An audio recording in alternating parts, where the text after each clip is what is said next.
Sir Peter Paul Rubens is arguably one of the greatest painters of the 17th century, an enormously influential artist whose import extends well into the 19th and 20th centuries. And perhaps the real success of Rubens was his ability to take these sorts of classical subjects and make them something that was relatable to his audience, that you could get a feel for what was taking place simply because Rubens managed to convey this sort of visceral sense in his paintings. We're looking at Sir Peter Paul Rubens's A Satyr holding a basket of grapes and quinces with a nymph of about 1620, painted in Antwerp. A satyr is a half man, half goat.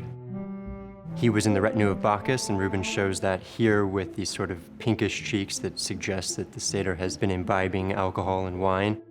And Rubens's approach to this is this sort of full frontal image where you can't avoid eye contact with the satyr who's gripping your attention. And for Rubens, this was really an idea that spoke to the joie de vivre of life and fertility and procreation and enjoying one's life. And there's really no sort of censor about overindulgence that one typically gets with these sorts of images.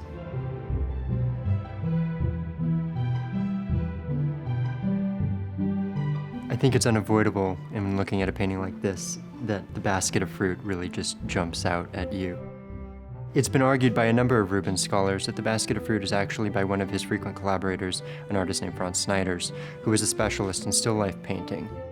So Rubens, being the greatest figure painter of his age, paints the figures. Snijders, the greatest still life painter in Antwerp in the 17th century, gets called upon to paint the still life. So one of the things that I love most about this still life is that when you look closely, you can see that the artist has made several changes to it. The most noticeable of which is he's removed one of these apples or quinces that you can just see an arc here indicating it in favor of this bunch of grapes. And what I particularly love about these sorts of changes is that it's really an opportunity to see the artist's mind at work.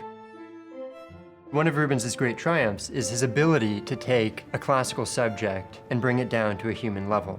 And we see that here in this incredible detail of the dirt underneath the satyr's fingernails, as if he himself has picked these grapes or harvested these quinces. And for me, on a personal level, I really enjoy this because my background is mostly in Northern art, and it's these sorts of naturalistic details that I think really excite those of us in the field when we see them.